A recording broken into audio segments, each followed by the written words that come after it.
Good morning, everyone, and welcome to the PivotBoss pre-market video for Friday, October 9th, 2020. I am Frank Ochoa, aka PivotBoss. Happy Friday, everyone.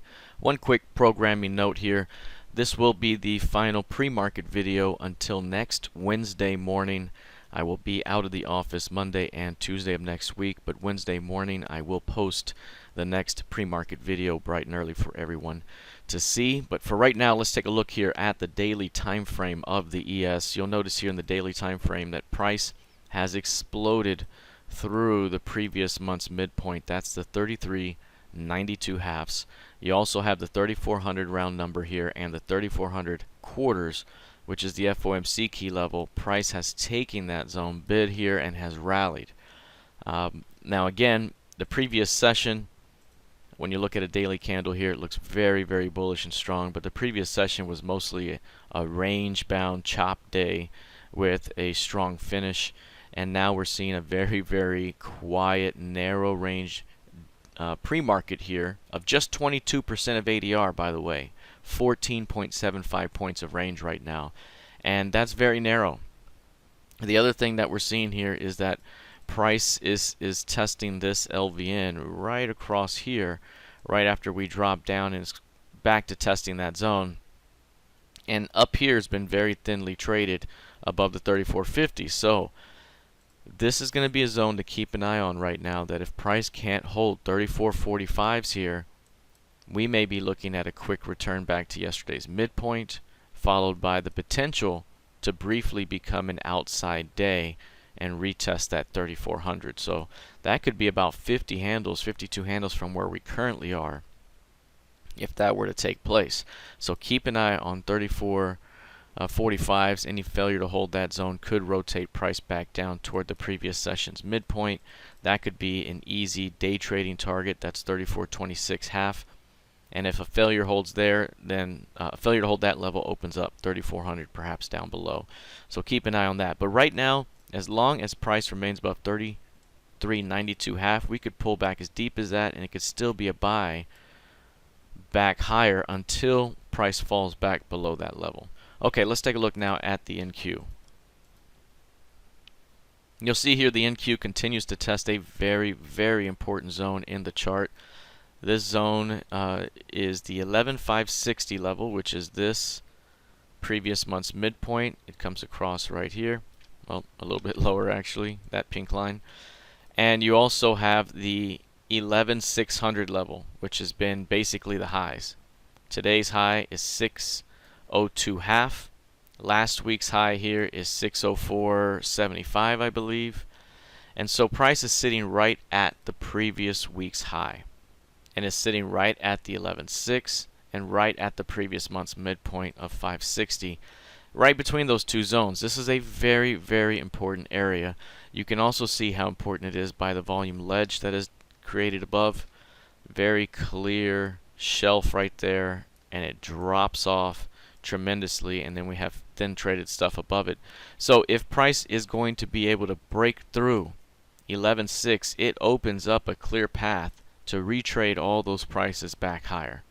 But remember, if we cannot get above that zone, or perhaps we break out and fail, that could open up a very quick retest of the previous month's low, followed by perhaps a push a little bit deeper into new lows. So again, this is going to be a very important level to continue to watch, this zone in general, but 11.6. And today we have a very narrow range of just 18% of ADR. Now remember, the market continues to wait on potential stimulus here. That could have an impact here. If something's announced, this thing could explode to the upside. So we're right at the pivot here. Either we explode through 11,600 and open up some upside, or we fail dramatically at that zone and perhaps retest the previous month's low. Right now, 18% of ADR with just 50 points of range, when the market's been averaging 272 points per day on both a 5-day and 10-day basis. So right now, very, very low range day as we continue to teeter right on that pivot. Let's take a look now at crude oil. You'll see with crude oil here that this one has exploded to the upside in the previous session. Right there, very big breakout that followed an inside day development, which also followed a significant V-bottom reversal, which fell just shy of the key range low. All of these things here very, very bullish. Just a significantly bullish move. Now, one thing to keep an eye on is previous highs here. These prior highs have been, again, big resistance here. We've dropped back toward 36.60 each time off that level. We're coming into that zone now. So while we have seen a fade after trend day, the retest after trend day may be in play, and bulls may want to defend off of the previous session's midpoint. So this previous session's midpoint here is 40.55, and defending that area could open up a continuation into the recent highs. Recent highs take you as high as 41.70 to 41.80. And if price can get through that zone or get through 42, it really opens up much more upside, because this will be the first time that we're actually breaking out from this bigger compression. If this is a transitional day, then we will likely see more strength ahead, and it starts with holding 40.55. Failure to hold 40.55 opens up a return back to 40 and perhaps even lower. All right, let's take a look now at gold futures. This one here continues to trade near the previous week's high as well, as does crude oil, as does the NQ. They're all teetering right at the previous week's high. Previous week's high here is basically that high right there. We're right at it. That level again is basically today's high. It is last week's high.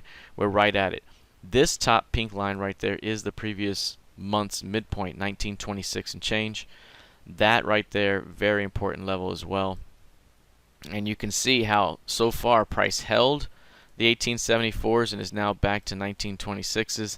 I mentioned that that's the zone to watch here, between 1926 here and down to 1874, because that's the range we've developed over the last 8-9 days. Down here, as a matter of fact, on a 9-day range basis, we're trading just 50% of average range.